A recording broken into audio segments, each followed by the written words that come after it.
হাজির হয়েছি যে প্রফেসর ইউনূস চিফ অ্যাডভাইজার মহোদয়, আপনারা জানেন 20 তারিখ থেকে 25 তারিখ বলবো পর্যন্ত দ্যাভোস সফর করেন, সুইজারল্যান্ডের একটা মাউন্টেনাস একটা সিটি।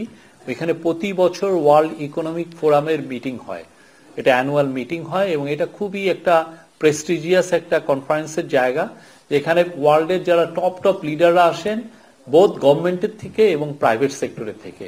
এবং পুরো ফোরামের মিটিংগুলো এভাবে সাজানো হয় যাতে প্রাইভেট সেক্টরের সাথে গভর্নমেন্টের লিডারদের খুব ভালো ক্লোজ একটা ইন্টারাকশন হয়, যেটা আপনি ওয়ার্ল্ডের অন্য কোথাও হয় না। সেই জন্য ড্যাভোসকে আপনারা বলা হয় যে মানে ডিল মেকিং এর জন্য, মানুষের সাথে মিশার জন্য এবং একটা দেশ তার যে চেঞ্জগুলো এসছে সেটা বলার জন্য এটার চেয়ে বড় প্ল্যাটফর্ম হয় না। ইভেন বা অন্যান্য জায়গায় যে মিটিংগুলো যেটা অনেকটা জিও পলিটিক্যাল মিটিংগুলো হয়, তো এইখানে এটা না, এখানে সবাই আসেন এবং গ্লোবাল সেলিব্রিটিরা আসেন, গ্লোবাল সোশ্যাল লিডাররা আসেন। এটা একটা খুবই মানে সবার জন্য একটা বড় রকমের একটা মিলন মেলা হয়। এবং এটার জন্য আপনারা জানেন কিনা জানি না, প্রত্যেকটা ওয়ার্ল্ডের প্রত্যেকটা বড় মিডিয়া তাদের একটা ড্যাভোসে একটা অফিসই আছে, সবার অফিস আছে। ফাইন্যান্সিয়াল টাইমসের আছে, ওয়াল স্ট্রিট জার্নালের আছে, নিউ ইয়র্ক টাইমসের আছে, CNN এর আছে, সবার। আপনি যাকে যে দেখবেন যে ওইখানে ছোট ছোট ওরা বাড়ি ভাড়া করে নিয়ে আসছে। এবং অন্যান্য অনেক বড় বড় যারা গভর্নমেন্ট, যারা ইন্টারন্যাশনালি অনেক বেশি ট্রেডিং এগুলোর সাথে জড়িত যে সমস্ত দেশ, তারাও তাদের জন্য আপনি নিজস্ব হাউস আছে। আমরা দেখেছি যে সৌদি হাউস দেখেছি, ইন্দোনেশিয়ান দেখেছি, হ্যাঁ অনেকগুলো। এটা একটা অনেক বাংলাদেশের জন্য এবারের সফরটা, চিফ অ্যাডভাইজার সফরটা খুবই ইম্পর্টেন্ট ছিল এবং আমি বলবো এটা একটা ঐতিহাসিক একটা অ্যাচিভমেন্টের সফর ছিল। এবং এইটার আমি পুরো ডিটেলে মূলত আমাদের হাতে ছিল, আমরা হাজির পৌঁছেছি সেখানে 21 তারিখ ঠিক মিড ডে বরাবর আমরা ওইখানে পৌঁছেছি। জাস্ট 2টার থেকে আমাদের মিটিংটা, আমরা যেই সরাসরি মিটিং স্পটে হাজির হতে হয়েছে, একদম WEF এর যে জায়গাটা মিটিং হয় সেখানেই। সে 21 তারিখের মিড ডে থেকে আফটারনুন থেকে আপনার 24 তারিখের 3টা পর্যন্ত একটানা মিটিং হয়েছে। মোট 47টা মিটিং হয়েছে। আমরা এটার লিস্ট আপনাদেরকে দিয়েছি। তার মধ্যে তো আপনারা দেখেছেন হেড অফ দ্য গভর্নমেন্ট আছে, টপ বিজনেস লিডার আছে, টপ সোশ্যাল লিডার আছেন, সেলিব্রিটিস আছেন, সবাই ছিলেন এবং অনেকগুলো ইন্টারভিউ দিয়েছেন, যেটা ওয়ার্ল্ডের টপ ইন্টারন্যাশনাল মিডিয়া তারা ছিলেন। আমরা সোফার অ্যাকোমোডেট হয়েছে 8টার মতো ইন্টারভিউ, কিন্তু লাইন আপ ছিল হয়তো 20-25 জন। সবাই চাচ্ছিলেন যে প্রফেসর ইউনূসের সাথে একটু ইন্টারভিউ নেবেন। তা আমি বলছি যে আমাদের কি কি মিটিং হলো সেগুলোর উপরে আমি বলছি। প্রথম যে মিটিংটা প্রথম সেটা ছিল হচ্ছে জার্মান চ্যান্সেলর ওলাফ শোলজের সাথে। আপনি জানেন জার্মানি হচ্ছে ইউরোপের মোস্ট পাওয়ারফুল ন্যাশন, ইউরোপের রিচেস্ট ন্যাশন, এবং এই পুরো মিটিংটা উনি চাচ্ছিলেন প্রফেসর। এটা না, এমন না যে আমরা তার কাছ থেকে মিটিংটা চেয়েছি, এটা ওলাফ শোলজ নিজে প্রফেসর ইউনূসের সাথে মিট করতে চেয়েছিলেন এবং যে সাথেই এবার এই মিটিংটা সেট আপ হয়েছে এবং এটা একটা খুব বড় মিটিং ছিল এবং এই খুবই ফ্রুটফুল একটা meeting. Fruitful in a sense যে ওলাফ শোলজ, যিনি আপনি জানেন জার্মানি কিন্তু ইউরোপিয়ান ইউনিয়নকেও লিড করে জার্মানি, এবং জার্মানি বাংলাদেশের দ্বিতীয় বৃহত্তম এক্সপোর্ট ডেস্টিনেশন, আপনারা এটা অবশ্যই জানেন। তো জার্মান চ্যান্সেলর তার অকুণ্ঠ সমর্থন জানিয়েছেন ইন্টারিম গভর্নমেন্টের প্রতি। প্রফেসর ইউনূসের লিডারশিপের উনি অকুণ্ঠ সমর্থন জানিয়েছেন, প্রেস করেছেন এবং উনি বলেছেন যে বাংলাদেশের জন্য ওনারা সবকিছু করবেন। এবং উনি সউদ্যোগে একটা বিজনেস ডেলিগেশন, একটা স্পেশাল ইনভেস্টর স্পেশাল ডেলিগেশন বাংলাদেশে পাঠাবেন। ওরা এসে বাংলাদেশের বিজনেস সেক্টরের সাথে কথা বলবে, যা পলিসি মেকিং এ যারা আছেন সমস্ত অফিসিয়ালের সাথে কথা বলবে। এবং আমরা মনে করি যে এর মাধ্যমে জার্মানির সাথে আমাদের বিজনেসের নতুন দুয়ার উন্মুক্ত হবে। ওলাফ শোলজের নিজেও বাংলাদেশকে ইনভাইট করেছেন। হ্যামবুর্গে একটা ওদের খুব পুরনো একটা এবং খুব প্রেস্টিজিয়াস একটা বিজনেস মিটিং হয় প্রতি বছর হ্যামবুর্গে, সেখানে বাংলাদেশের বিজনেস ডেলিগেশনকে ইনভাইট করা হয়েছে এবং আমরা সম্ভবত কোনো বিজনেস ডেলিগেশন ওইখানে যাবে। তো ওলাফ ওই মিটিং এর পরের দিনই যেটা হয়েছে যে ওলাফ সোলজের মন্ত্রিসভার one of the powerful minister ওলফগাং স্মিড উনি এসেছিলেন একই ধারাবাহিকতায় প্রফেসর ইউনূসের সাথে দেখা করতে এবং একই মিটিং এ এগেন তারা অকুণ্ঠ সমর্থন জানিয়েছেন। বাংলাদেশের সম্পর্কে আরো ডিটেল আলোচনা হয়েছে।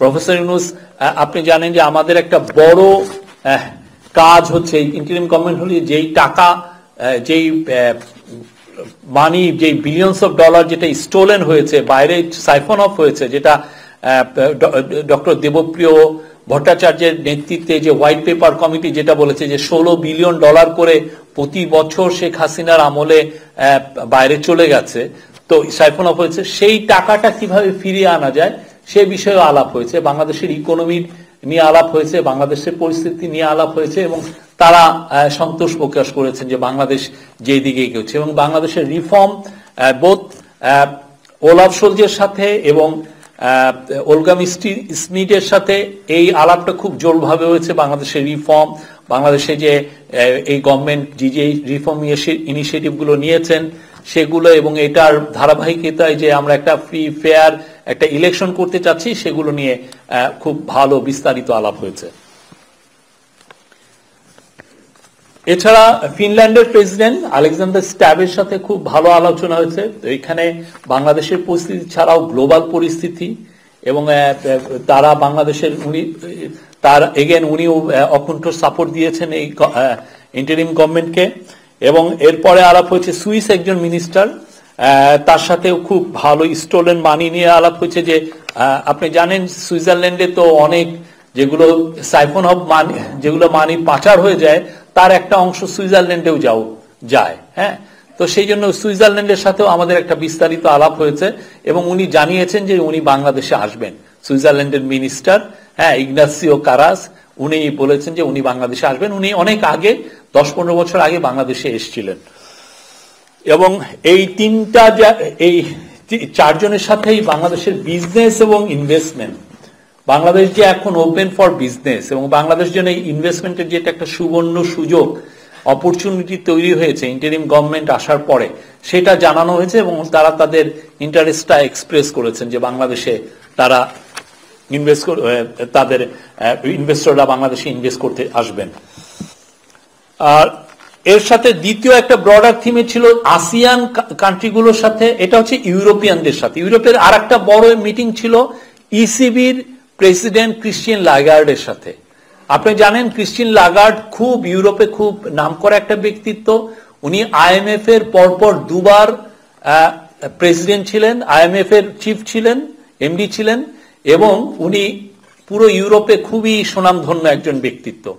ক্রিস্টিয়ান লাগার্ডের সাথে আলাপেও সেই স্টোলেন মানি আমরা কিভাবে রিকভার করতে পারি উনি আমাদেরকে পরামর্শ দিলেন, যে উনি আইএমএফ কে এখানে কাজে লাগাতে পরামর্শ দিলেন এবং দেখা গেল যে উনি বাংলাদেশের অনেক কিছু জানেন, বাংলাদেশের অনেক বিষয় নিয়ে উনি ওনার সাথে খুব খোলামেলা আলাপ হয়েছে। আর একটা ব্রডার থিম ছিল যে আসিয়ান কান্ট্রির সাথে একটা এঙ্গেজমেন্ট। আসিয়ান জানেন উনি প্রফেসর ইউনূস আসিয়ান ফোরামে, এটা পুরোপুরি আসিয়ান ফোরামের একটা মিটিং ছিল, কিন্তু ওনারা প্রফেসর ইউনূসকে ইনভাইট করেছেন যে ওই ফোরামে যেন উনি আসেন কথা বলেন এবং উনি একটা খুব সুন্দর স্পিচ দিয়েছেন এবং বলেছেন যে আমরাও we are part of south east Asia, তা আমরাও আসিয়ানের মেম্বারটা হতে চাই। আর আসিয়ানের মেম্বার হওয়া মানে হচ্ছে আপনার বাংলাদেশের নতুন দিগন্ত উন্মোচন হওয়া, বিজনেসের ক্ষেত্রে, ইনভেস্টমেন্টের ক্ষেত্রে, পিপল টু পিপল এঙ্গেজমেন্টের ক্ষেত্রে, সব ক্ষেত্রে একটা বড় একটা বাজার উন্মুক্ত হয় এবং বাংলাদেশের ইকোনমির জন্য এর চেয়ে বড় নিউজ আর কিছু হতে পারে না। তো আসিয়ানের সাথে যেটা হয়েছে যে আনোয়ার ইব্রাহিম ছিলেন মালয়েশিয়ার প্রধানমন্ত্রী, ওনার সাথে মিটিং হয়েছে, সাথে ছিলেন থাইল্যান্ডের প্রাইম মিনিস্টার, তার সাথে প্রায় 1 ঘন্টা একটা বড় মিটিং হয়েছে। থাইল্যান্ডে আপনি জানেন খুবই ইয়াং একটা প্রাইম মিনিস্টার, আগে থাকসিন সিনাওয়াত্রা ছিল তার মেয়ে, এবং খুবই উনি উৎসাহ দেখে এবং অনেকগুলো বিষয়ে আলাপ হয়েছে। বাংলাদেশের সাথে থাইল্যান্ডের শিপিং কিভাবে জোরদার করা যায় সে বিষয়ে আলাপ হয়েছে। আমরা এটা নিয়ে প্রেস রিলিজ দিয়েছি, তারপরে আমি আপনাদেরকে জানিয়েছি। এবং রোহিঙ্গা ক্রাইসিস, আসিয়ানের সাথে একটা বড় আলাপ ছিল হলো রোহিঙ্গা ক্রাইসিস নিয়ে। রোহিঙ্গা ক্রাইসিস আপনি জানেন যে মায়ানমার হচ্ছে আসিয়ানের একটা মেম্বার এবং আসিয়ানের একটা ইনফ্লুয়েন্স আছে মায়ানমারের উপরে। তো আসিয়ানকে বলা হয়েছে, আসিয়ান লিডারদেরকে, যে তারা যাতে এই রোহিঙ্গা ক্রাইসিস যাতে রিজলভ করা যায় সেটা নিয়ে যাতে একটু জোরদার ভূমিকা পালন করে। এটার মূল কারণ হচ্ছে আপনারা জানেন যে বেশ কিছু মাস ধরে নতুন নতুন রোহিঙ্গা আবার বাংলাদেশে আসছে, প্রায় 70,000 অলরেডি এসছে এবং এই যে আগের যে 1 মিলিয়নের বেশি ছিল তার সাথে এটা এসছে এবং এটা বাংলাদেশের জন্য ধরেন একটা বড় চিন্তার বিষয়। এটা স্টিডিলি রোহিঙ্গা পপুলেশন এখানে যারা ছিল প্রায় অনেকেই বাংলাদেশে এসে পড়ছেন এবং এই পুরো বার্ডেনটা আমাদের উপরে নিতে হচ্ছে। তো আমরা বাংলাদেশ গভর্নমেন্ট তো যথেষ্ট করছে, আমরা ইন্টারন্যাশনাল আসিয়ান কান্ট্রিগুলোকেও চাচ্ছি যে যারা যাতে এখানে ভূমিকা পালন করে। প্রফেসর ইউনূস আপনি জানেন উনি এসেই একটা মুভ নিয়েছেন যে রোহিঙ্গাদেরকে নিয়ে একটা বড় ইন্টারন্যাশনাল কনফারেন্স হবে, এবছরই হবে, আমরা আশা করছি সেপ্টেম্বর নাগাদ হতে পারে এবং এটার এখনো ভেন্যুটা এখনো ঠিক হয়নি। বাট ভেন্যু ঠিক হলে যেটা হবে যে ইউএন এখানে কো হোস্ট, ইউএন আর বাংলাদেশ মিলে এটা পুরো পৃথিবীতে যারাই এই রোহিঙ্গা ক্রাইসিসের বিষয়ে যারা সম্পর্কিত বা যারা একটু ইনফ্লুয়েন্স করতে, আমরা সবাইকে ডাকছি। 170টার উপরে দেশ বা এজেন্সি এরা পার্টিসিপেট করবে আমরা আশা করছি। তো এই বিষয়ে আলাপ হয়েছে, ওনারা সমর্থন জানিয়েছেন এই কনফারেন্সের প্রতি। থাই প্রাইম মিনিস্টারের সাথে অনেক বিষয়ে আলাপ হয়েছে এবং আমরা আশা করছি যে থাই প্রাইম মিনিস্টার এই সময় বাংলাদেশের সাথে সম্পর্ক আরো উন্নত হবে এবং এদেশ। এবং আরেকটা মিটিং এ ভিয়েতনামের প্রাইম মিনিস্টারও ছিলেন, তার সাথে একটু কথাবার্তা হয়েছে।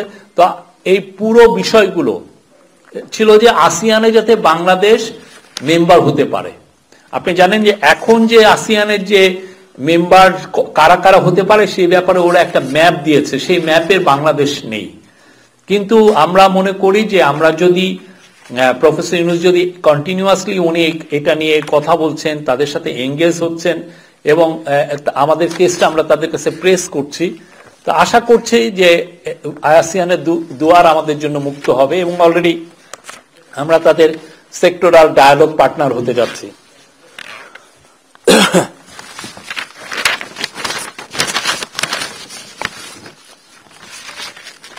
আর একটু খানিকক্ষণের জন্য ইস্তিমরের প্রেসিডেন্ট যিনি বাংলাদেশে কিছুদিন এসেছিলেন, ওনারাও আসিয়ানের মেম্বার হচ্ছেন।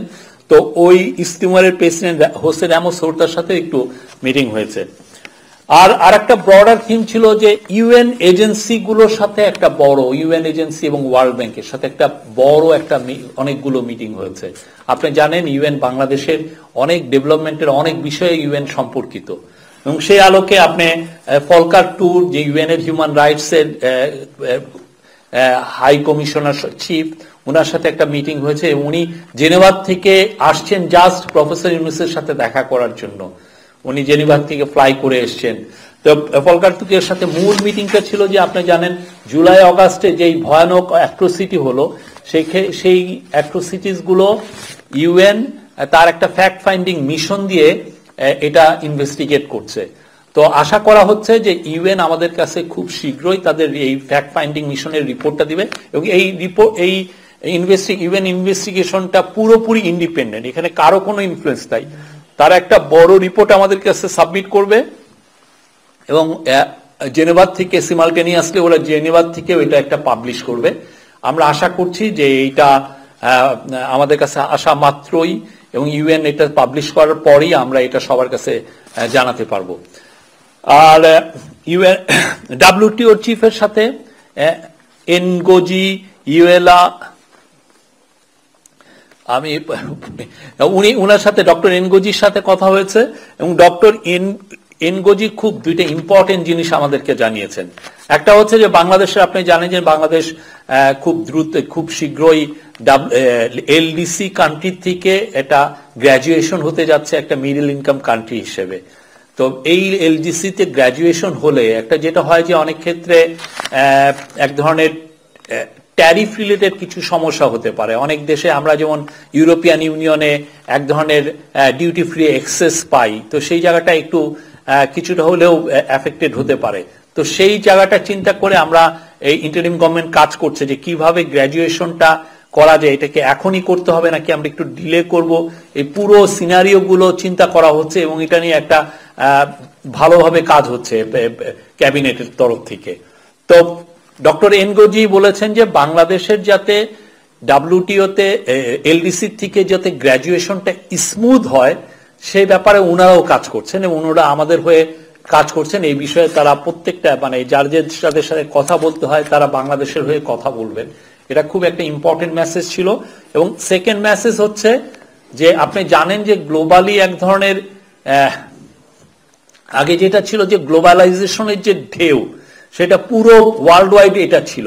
এখন যেটা হচ্ছে যে একটা ট্রেড একটা রেস্ট্রিকশনের একটা টাইম এসে অনেকে ট্যারিফ ব্যারিয়ার বসাচ্ছেন। তো সেই জায়গায় যেটা হচ্ছে যে অনেকে ধরেন আগে যেটা ছিল যে যেই দেশ সবচেয়ে কম মূল্যে করবে সেই দিকে মানুষ যেত যে এটা পণ্য উৎপাদন করছে। তো এখন যে সেই অনুযায়ী অনেকে চায়নায় অনেক ইনভেস্টমেন্ট ছিল। তো ডক্টর এনগোজি বলেছেন যে এই যে গ্লোবাল যে ডিসেন্ট্রালাইজেশন হচ্ছে ম্যানুফ্যাকচারিং, সেই ক্ষেত্রে যাতে একটা বড় সাপ্লাই চেন বাংলাদেশে আসতে পারে সেই জন্য উনি কাজ করছেন। উনি পারসুয়েট করছেন বড় বিজনেসদেরকে যাতে তারা তাদের বিজনেসগুলো ম্যানুফ্যাকচারিং ইউনিটগুলো বাংলাদেশে এসে রিলোকেট করেন। এবং এটা নিয়ে প্রফেসর ইউনূস এটা নিয়ে বারবার বলেছেন এবং উনি অনেক জায়গায় এটা সেই ইউএনএর থেকে উনি কিন্তু এই কথা বারবার বলছেন যে আমাদের 171 মিলিয়ন জনগণ এবং তারা খুব স্কিল লেবার এবং তারা ওয়ার্ল্ডের খুব যে কোনো পণ্য বানাতে পারেন। তো সেই জন্য আর আমরা এখন আমাদের ইনভেস্টমেন্টের যে কন্ডিশনগুলো আমরা বাংলাদেশে ইনভেস্টমেন্ট করাটা আরো সহজসাধ্য করে দিয়েছি এবং এটার ফলে যেটা হচ্ছে যে বাংলাদেশে ইনভেস্টমেন্ট যে কেউ এসে একটা খুব দ্রুত ম্যানুফ্যাকচারিং ইউনিট সেট আপ করতে পারবেন। সেই আলোকে যে গ্লোবাল যদি ধরেন বড় ম্যানুফ্যাকচারিং ইউনিটগুলি যদি বাংলাদেশে আসে দুইটা জিনিস হবে, যে একটা হচ্ছে আমাদের ইয়াং ছেলে মেয়েদের যে প্রচুর জব তৈরি হবে এবং আমাদের ইকোনমিটা চাঙ্গা হবে। ইউএনডিপি চিফ আকিম স্টাইনার তার সাথে কথা হয়েছে। উনি খুবই ইউএনডিপি আপনি জানেন বাংলাদেশে অনেক ডেভেলপমেন্ট প্রজেক্টে তারা ইনভলভ। উনি বাংলাদেশের সাথে কাজ করার আরো সুদৃঢ় ইচ্ছা ব্যক্ত করেছেন।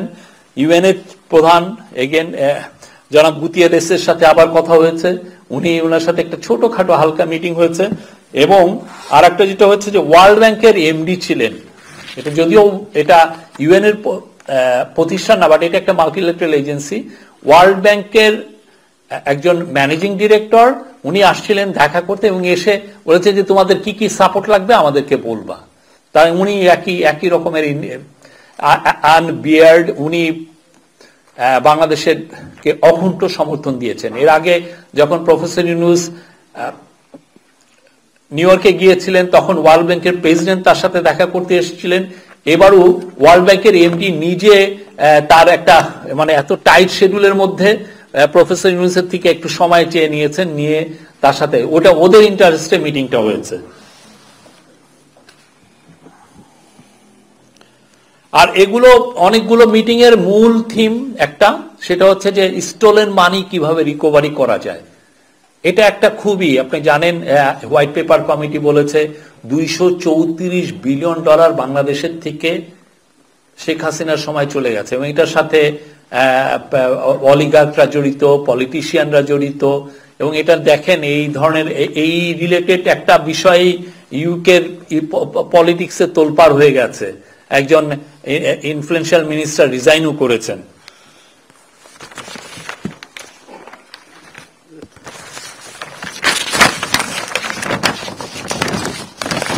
তারপরে তৃতীয় একটা ব্রডার থিং ছিল যে অনেকগুলো বড় বড় বিজনেস প্রতিষ্ঠানের সিইও প্রফেসর ইউনূসের সাথে মিট করতে, এটা ওনাদের ইচ্ছাতে ওনারা লাইন আপ করেছেন যে ওনার সাথে মিট করবেন। এবং তাদের মধ্যে যারা ছিলেন আমি বলি ডিপি ওয়ার্ল্ডের সিইও, ডিপি ওয়ার্ল্ড আপনি জানেন ওয়ার্ল্ডের লার্জেস্ট পোর্ট ম্যানেজমেন্ট কোম্পানি। তারপরে এপি মোলার মার্কস, এটা হচ্ছে ওয়ার্ল্ডের লার্জেস্ট শিপিং কোম্পানি এবং ওরা পোর্ট প্রচুর 70টার মতো পোর্ট ম্যানেজ করে। এবং আর একটা হচ্ছে রেড সি গেট, আপনি জানেন রেড সি গেট হচ্ছে একটা সৌদি কোম্পানি এবং আমাদের যে পতেঙ্গা টার্মিনাল ওইটা ওরা অলরেডি ম্যানেজমেন্টের দায়িত্ব পেয়েছে। এদের তিনজনের সিইও এসেছিলেন প্রফেসর ইউনূসের সাথে দেখা করতে। আমি বলবো যে একজনের হচ্ছে ডিপি ওয়ার্ল্ডের সুলতান আহমেদ বিন সুলাইমান আসছিলেন, উনি ওদের গ্রুপ চেয়ারম্যান এবং গ্রুপ সিও, উনি আসছিলেন এবং উনি তো জানিয়েছেন যে বাংলাদেশে ইনভেস্টমেন্ট করতে চান।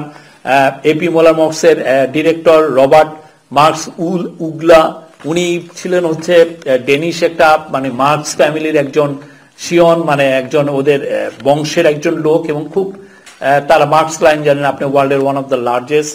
এবং রেড সি গেটের আমির আলী রেজা, ওনাদের বাংলাদেশের ব্যাপারে বিশেষ করে চিটাগাং পোর্টের এবং এই পুরো কোস্টাল বেল্টে যে আমাদের অনেকগুলো যে পোর্ট হচ্ছে সেগুলোর বিষয়ে তাদের ইন্টারেস্ট আকাশচুম্বী।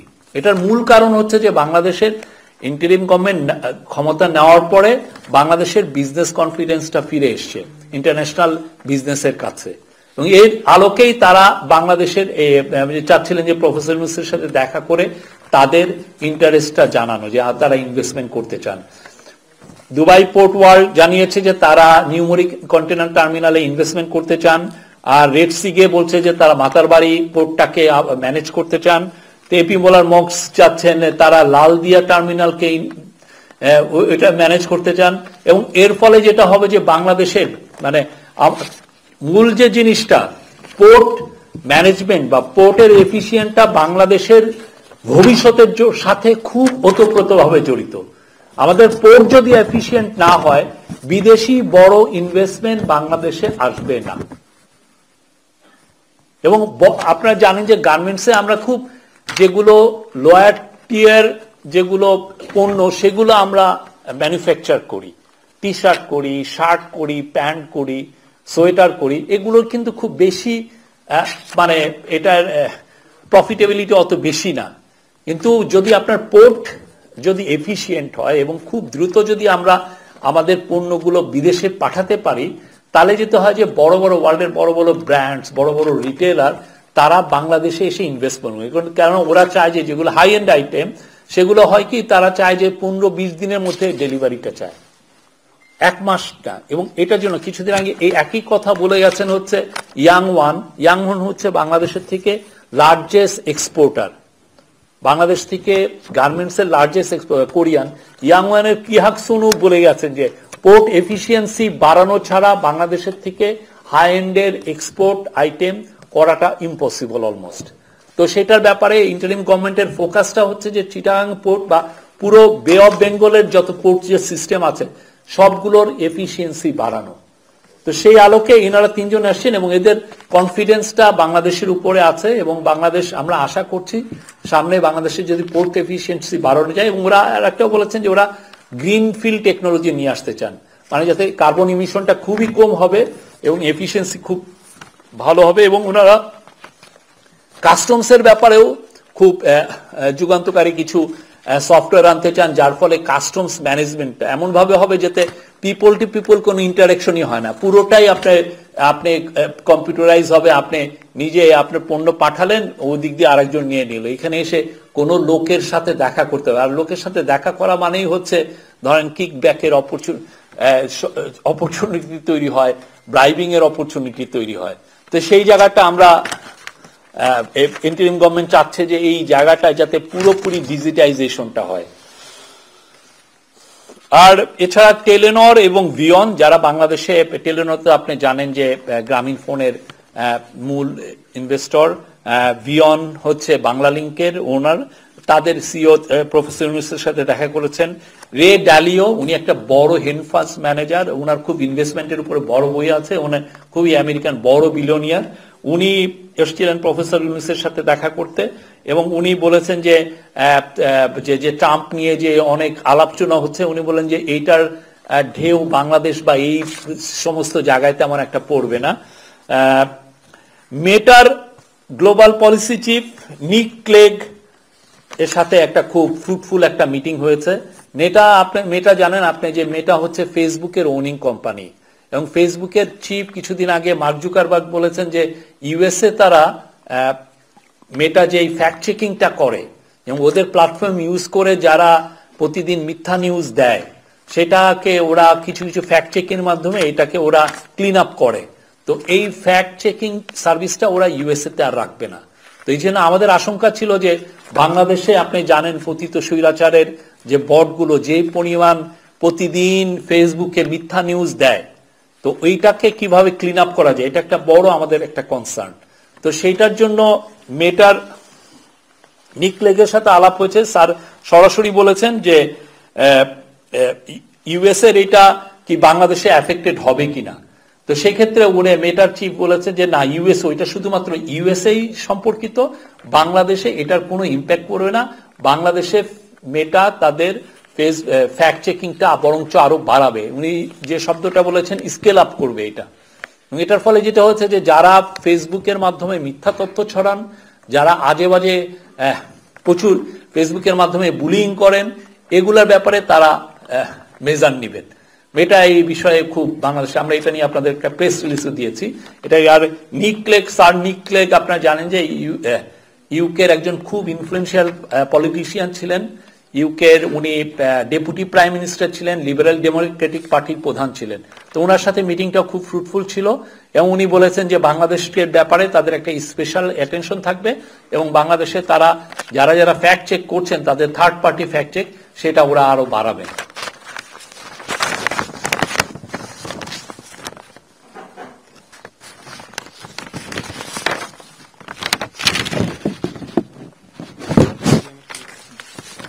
আরেকটা খুব ইম্পর্টেন্ট বিষয় ছিল, সেটা হচ্ছে যে কঙ্গোর আপনি জানেন যে একটা খুব বড় ফরেস্ট, ওয়ার্ল্ডের ওয়ান অফ দ্য লার্জেস্ট। কঙ্গের ফরেস্ট নিয়ে আপনারা সবাই পড়াশোনা করে জানেন।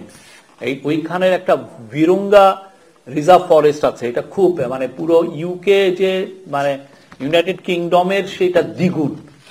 তো সেই জায়গায় একটা স্যারের যিনি আইডিয়া, প্রফেসর ইউনুসের যে আইডিয়া মাইক্রো ক্রেডিট, এটা নিয়ে এই কঙ্গোর এই রিজার্ভ ফরেস্ট তাকে কিভাবে কনজার্ভ করা যায়, এটা যাতে ডিস্ট্রয় না হয়ে যায়।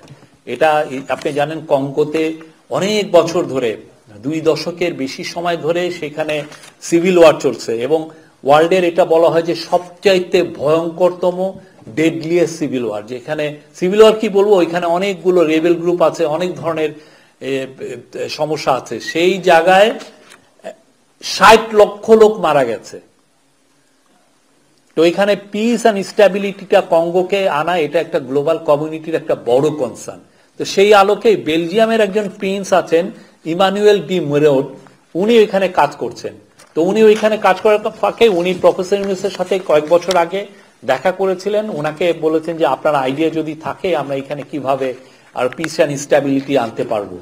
তো সেই আলোকে প্রফেসর ইউনুসের থেকে মানে উনি মাইক্রো ক্রেডিট যেটা বাংলাদেশের গ্রামীণ ব্যাংক চালু করেছেন, প্রফেসর ইউনুস চালু করেছেন, সেটা দ্বারা ইন্সপায়ার্ড হয়ে কংগ্রের ওই বিরঙ্গা ফরেস্টে ওনারা এটা ইন্ট্রোডিউস করেছেন এবং উনি একটা মানে অসম্ভব ভালো একটা রেজাল্ট পেয়েছেন। তো এইটার কারণে দেখা যাচ্ছে যে ওর কারণে এই মাইক্রো ক্রেডিট ইন্ট্রোডিউস করার কারণে ওইখানে 21,000 জব তৈরি হয়েছে এবং তার একটা বড় অংশ 11% এটা হচ্ছে যারা রেবেল সোলজার ছিল, যারা হানাহানিতে জড়িত ছিল, তারা এসে এটা যেহেতু মাইক্রো ক্রেডিট প্রোগ্রামটা এক্সপান্ড করছে, সেই এটা তারা তাদেরকে আস্তে আস্তে ফর্মার কম্বাটেন্টস গুলো এখানে জয়েন করেছে এবং এটার ফলে যেটা হয়েছে যে কনজারভেশন এফার্টটা আরো বৃদ্ধি পেয়েছে এবং এটা কিছু কিছু জায়গায় পিস অ্যান্ড স্ট্যাবিলিটি এসছে। সেটা নিয়ে সিরিজ আকারে WEF মিটিং হয়েছে এই যে এই এফার্ট গুলো নিয়ে। এটার মূল উদ্যোক্তা নিয়েছিলেন মিটিংটার বেলজিয়ামের কিং ফিলিপ। উনি এটার মূল উদ্যোক্তা করেছেন। কিং ফিলিপ প্রফেসর ইউনুসের সাথে নিজে এসে দেখা করেছেন এবং উনি অনুরোধ করেছেন যাতে উনি আর ইমানুয়েল মেয়র যেন ওনার সাথে আবার একবার দেখা করতে পারে। সেটা আর একটা মিটিং হয়েছে এবং পরবর্তীতে এটা আরো বড় আকারে একটা মিটিং হয়েছে যেখানে কঙ্গোর প্রেসিডেন্ট ফেলিক্স সিসেকেদি ছিলেন, জন কেরি আপনি জানেন ইউএস এর ফর্মার ক্লাইমেট চেঞ্জের উপর ওদের এনভয়, উনি ছিলেন অ্যাম্বাসেডর এবং জন কেরি তো আপনি জানেন একজন খুবই ইনফ্লুয়েন্সিয়াল সিনেটর ছিলেন, ইউএস এর সেক্রেটারি অফ স্টেট মানে ওদের ফরেন মিনিস্টার ছিলেন, উনি ছিলেন, কয়েকজন মিনিস্টার ছিলেন, কিং ফিলিপ ছিলেন এবং প্রিন্স ইমানুয়েল ডি মেরোড ছিলেন। সবাই মিলে এটা নিয়ে একটা বড় মিটিং হয়েছে এবং এখানে প্রফেসর ইউনুসকে তারা ইনভাইট করেছেন, উনি ওইখানে গিয়েছেন এই বিষয়ে তার মতামত গুলো দিতে এবং আশা করা যায় যে এটা যদি এক্সপান্ডেড হয় এই যে মাইক্রো ক্রেডিট প্রোগ্রাম, তাহলে ওই কঙ্গোর যে রিজার্ভ ফরেস্ট বিরঙ্গা এটা রক্ষা পাবে এবং এখানে কিছুটা হলে পিস অ্যান্ড স্ট্যাবিলিটি ফিরবে।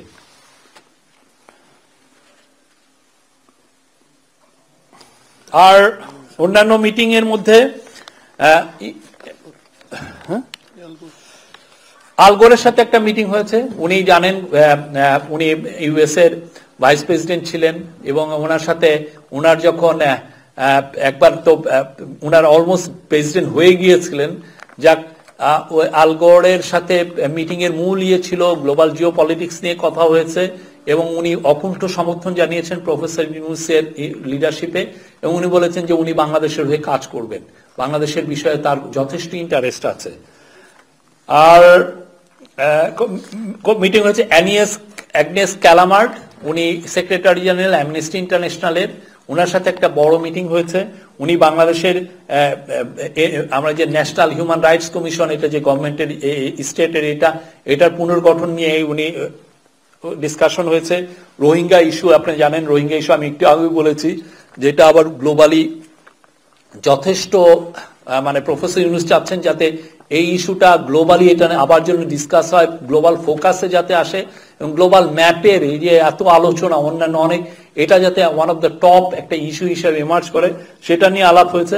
এবং এনফোর্স ডিসঅ্যাপিয়ারেন্স নিয়ে খুব বড় আলাপ হয়েছে। আপনি জানেন ইন্টারন্যাশনাল হিউম্যান রাইটস গ্রুপগুলো এনফোর্স ডিসঅ্যাপিয়ারেন্স নিয়ে ভয়ঙ্কর খুবই চিন্তিত ছিলেন এবং ওইটার আলোকে যে র্যাবের উপরে যে একটা ইউএসএ যেই আপনি জানেন স্যাংশন ইম্পোজ করেছিল, সেটা 2021 সালের 10ই ডিসেম্বর, এটা মূলত ছিল এনফোর্স ডিসঅ্যাপিয়ারেন্সের জন্য। তো তখন যেটা ইন্টারন্যাশনাল হিউম্যান রাইটস গ্রুপ যেই কাউন্ট করেছিলেন যে 660টার মতো এনফোর্স ডিসঅ্যাপিয়ারেন্সের কথা, কিন্তু এখন আমরা যখন ইনকোয়ারি কমিশন করে দেওয়া হয়েছে, এখন এই নাম্বারটা ধারণা করা হচ্ছে 3500। অলরেডি 1776টার মতো কমপ্লেন্ট পাওয়া গেছে, কিন্তু অনেকে এখনো ভয়ে আছেন যে যদি তাদের বিষয়টা বলেন এটার ইম্প্যাক্ট রিপার্কেশন কি হবে। হ্যাঁ, তো সেই জন্য এটা আমরা ওই কমিশন আমাদেরকে জানিয়েছেন যে এটা 3500-এর বেশি হবে। তো সেইটা নিয়েও অ্যাগনেস ক্যালামার্ডের সাথে কথা হয়েছে, এটা নিয়ে আমরা কি করতে যাচ্ছি, এদেরকে কিভাবে বিচারের আওতায় আনা যাবে, যারা যারা জড়িত ছিল তাদের বিষয়ে আমরা কি কি করছি সেটা নিয়ে আলাপ হয়েছে। ফিফার প্রেসিডেন্টের সাথে একটা বড় আলাপ হয়েছে এবং ফিফা প্রেসিডেন্ট স্যারের ইনভাইটেশন একসেপ্ট করেছেন। জিয়ান্নো ইনফান্তিনো ফিফার প্রেসিডেন্ট, উনি বাংলাদেশে খুব দ্রুতই সফরে আসবেন। আসলে যেটা হবে যে উনি বাংলাদেশের ফুটবলের ব্যাপারে তার একটা স্পেশাল ইন্টারেস্ট আছে, বিশেষ করে বাংলাদেশের মেয়েরা। আপনারা জানেন কিছুদিন আগে বাংলাদেশের মেয়েরা দ্বিতীয়বারের মতো সাফ এর চ্যাম্পিয়ন হয়েছে। তো ওদের একটা যেটা আমরা দেখেছি যে তাদের ইনফ্রাস্ট্রাকচারের একটু অভাব আছে, তা অবশ্যই তারা অনেক ক্ষেত্রে অনেক বিষয় বলেছেন। তো সেই বিষয়টাও তারা ফিফা ইন্টারেস্ট শো করেছে যে তাদের বাংলাদেশের মেয়েদের ওমেন ফুটবলের ইনফ্রাস্ট্রাকচারে তারা ইনভেস্ট করবেন।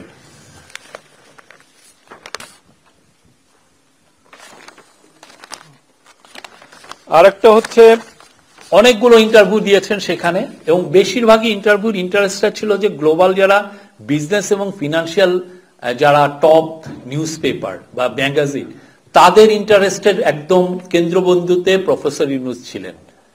এটা একটা অভূতপূর্ব, মানে বাংলাদেশের ব্যাপারে তাদের ইন্টারেস্টটা আপনি দেখবেন যে চূড়ান্ত মাত্রায়। তো সেই জায়গায় প্রথমে এফটির একটা ইন্টারভিউ হয়েছে।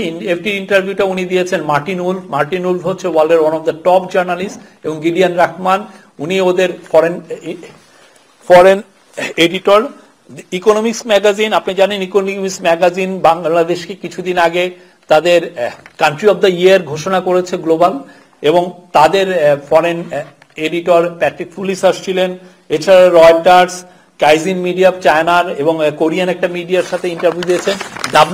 WEF এর 2-3টা ফোরামে উনি ইন্টারভিউ দিয়েছেন। আর